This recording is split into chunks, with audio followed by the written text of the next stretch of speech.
บายดีท่านผู้ชมที่เคารพขอต้อนรับท่านเข้าสู่ห้องข่าวเศรษฐกิจการค้ามื้อนี้พวกเราจะมานำเสนอในหัวข้อข่าวเกี่ยวกับโครงการหนองแปนภายหลังที่มีการเคลื่อนไหวครั้งล่าสุดซึ่งจะมีรายละเอียดแนวใดนั้นไปฟังเสียงสัมภาษณ์จากท่านรองหัวหน้าแผนกแผนการและการลงทุนนครหลวงเวียงจันทน์ไปพร้อมๆกันเลยโครงการพัฒนาหนองแปนอยู่เมืองฮัดไซฟองนี้พวกเขาได้เซ็นสัญญากับบริษัทพัฒนาเอเชียการค้าสากลจำกัดนี้เนาะแต่วันที่10 เดือนกิจ 2014เนาะซึ่งว่าภายหลังเซ็นสัญญาแล้วก็เห็นว่าโครงการดังกล่าวนี้เนาะก็บ่มีความคืบหน้าเนาะก็เนื่องจากสาเหตุต่างๆเนาะก็ในตัวของบริษัทได้เนาะฉะนั้นทางองค์การปกครองนครหลวงเวียงจันทน์พวกเขาเนาะจึงได้ค้นคว้าแล้วก็ได้ตกลงให้ยกเลิกสัญญากับบริษัทดังกล่าวนี้เนาะและภายหลังยกเลิกสัญญาแล้วเนาะเพื่อรักษาผลประโยชน์ของบรรดาบริษัทที่มาลงมือก่อสร้างที่อื่นว่าบริษัททำเหมาย่อยแล้วก็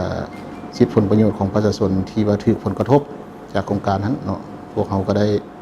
เสนอเจ้าของเนาะออกข้อตกลงแต่งตั้งคณะเฉพาะกิจเนาะหลังจากนั้นท่านเจ้าของจึงได้ตกลงแต่งตั้งคณะเฉพาะกิจขึ้นเนาะโดยมีแผนกแผนการนี่เป็นใจกลางแล้วก็ทางเมืองสมทบกับเมืองฮัดไซฟองพร้อมด้วยแผนกการที่เกี่ยวข้องจะเห็นว่ามูลค่าของหนี้สินเนาะที่ว่าบริษัททับเหมาย่อยพร้อมด้วยหนี้สินค่าชดเชยของประชาชนนั้น13 ล้านดอลลาร์สหรัฐเนาะในนั้นท่านติดพันกับโครงการได้แทนก็มีประมาณ6 ล้านแล้วส่วนเหลือหันก็เป็นหนี้สินพินอ้อมเนาะฉะนั้นพวกเขาก็ได้สั่งรวมเรามาพักชมสิ่งที่น่าสนใจกันก่อนแล้วจึงกลับมาชมข่าวกันต่อ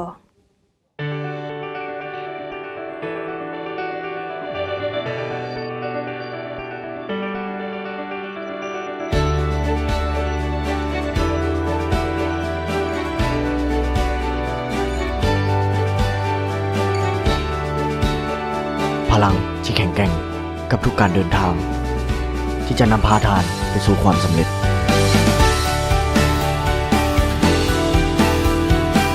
เดฮันเมกาทรอนจะช่วยให้ทุกปัญหาเป็นเรื่องง่ายในชีวิต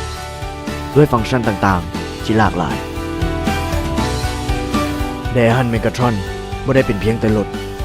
แต่เป็นเพื่อนคู่ใจที่จะอยู่เคียงข้างทางในทุกๆสถานการณ์ไม่ว่าจะไกลหรือใกล้เวียกหนักหรือเบาไปได้ในทุกๆเส้นทางอย่างปลอดภัยเดฮันเมกาทรอนถูกออกแบบมาให้มีรูปทรงชิ้นใหญ่แข็งแกร่งและสวยงามมีความสะดวกสบาย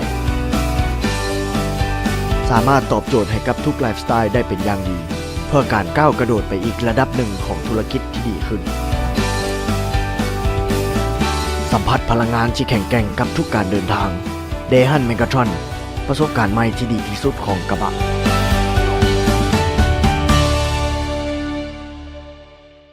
หลังจากนั้นพวกเขาได้รายงานผลของการเฮ็ดเวียกของคณะกรรมการนี้เนาะต่อการนำนครหลวงเวียงจันทน์เนาะ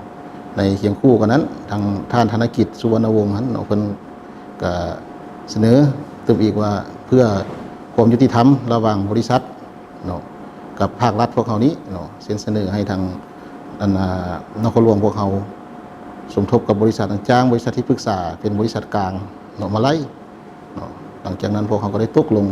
จ้างบริษัท BM ก่อสร้างเลยเนาะมาคิดไล่คืนเนาะผ่านการคิดไล่คืนก็เห็นว่ามูลค่ากับบ่ได้ต่างกันปานใดก็ยังอยู่ในระดับเก่าดังนั้นพวกเขาปัจจุบันนี้พวกเขาจึงได้รายงานข้อเท็จจริงนำจากท่านเจ้าของนครหลวงเวียงจันทน์แล้วเนาะเพื่อให้เป็นชี้นำระหว่างบริษัทของคณะกรรมการภาครัฐพวกเขาไล่แล้วก็บริษัทที่ปรึกษามาไล่เพื่อให้เพิ่นรับรองเอาราคาได้นึงเนาะเพื่อจะปฏิบัติการชดเชยให้แก่บรรดาผู้รับเหมาย่อยที่ว่าถูกผลกระทบปัญหาค่าชดเชยประชาชน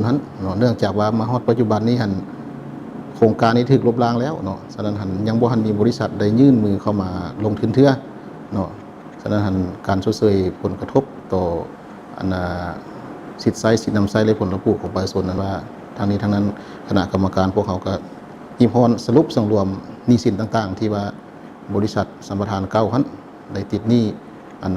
บรรดาบริษัททำเหมาย่อยส่วนว่า ทิศทางแผนการในตัวหนาเนาะพวกเขาก็ปัจจุบันนี้ก็เห็นว่าก็มีหลายบริษัทอยู่ที่ว่ามีความสนใจอยากพัฒนาหนองแปนนี้เนาะที่เป็นแหล่งท่องเที่ยวธรรมชาตินั้นแต่ว่าปัจจุบันนี้พวกเขาก็ยังบ่ทันได้พิจารณาแนวใดเทื่อต่อบริษัทที่มาเสนอเนื่องจากว่ามันยังมีปัญหาคุ้มเครือหนี้สินเนาะแล้วก็ปัญหาค่าชดเชยที่ดินของประชาชนนั้นยังบ่ทันได้รับการแก้ไขเทื่อคิดว่าหลังจากแก้ไขปัญหาดังกล่าวนี้สำเร็จแล้วจึงจะคัดเลือกเอาบริษัทที่ว่ามีความรู้ความสามารถทางด้านการเงินมีประสบการณ์เนาะได้นำเสนอการนำนครหลวงเวียงจันทร์พิจารณารับรองเอาให้มาลงทุน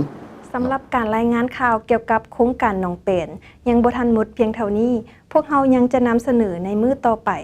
สำหรับมื้อนี้ข้าพเจ้าพร้อมด้วยทีมข่าวเศรษฐกิจการค้าต้องขอกล่าวคำว่าสบายดี